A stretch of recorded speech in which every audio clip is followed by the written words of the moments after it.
The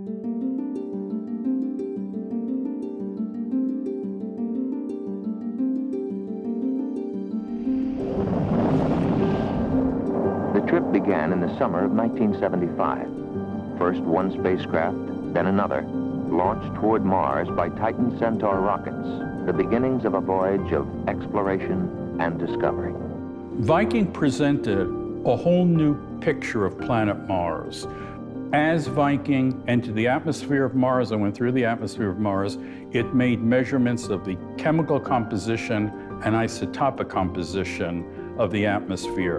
And one of the things Viking discovered, which no one knew before, was that there's nitrogen in the atmosphere of Mars. 2.5% of the atmosphere is nitrogen. You couldn't detect that nitrogen from Earth because it doesn't have spectral lines in the spectrum that we could observe from Earth. So Viking discovered nitrogen. Nitrogen is a key ingredient in life. The second thing that we learned is that Viking made measurements of nitrogen and its isotopes. And lo and behold, we found that the light isotopes of nitrogen were deficient compared to the heavy isotopes. And this led to the conclusion that Mars lost 99% of its atmosphere over history because of the ratio of light nitrogen to heavy nitrogen. So Viking showed us that Mars lost the bulk of its atmosphere through some catastrophic event.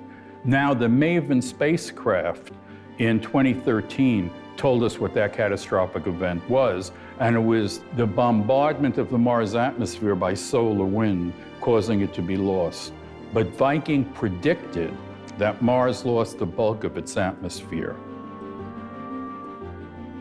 Viking explained why there are features of water erosion on Mars, even though there's no liquid water today, because in the early history of Mars, Mars had a very, very thick atmosphere. Water could be stable.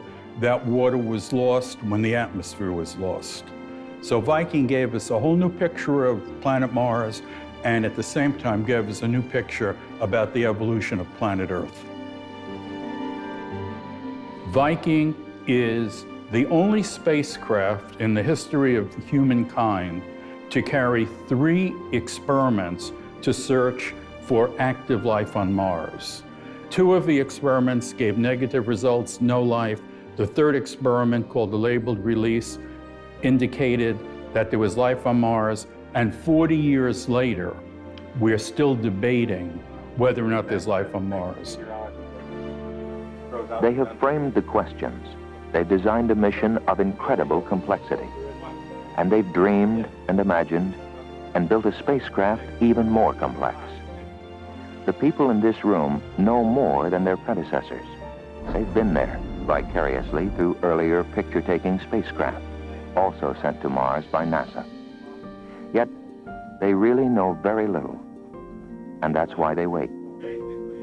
They may know a great deal soon, and they're not unmindful of the importance and the excitement of what they are doing.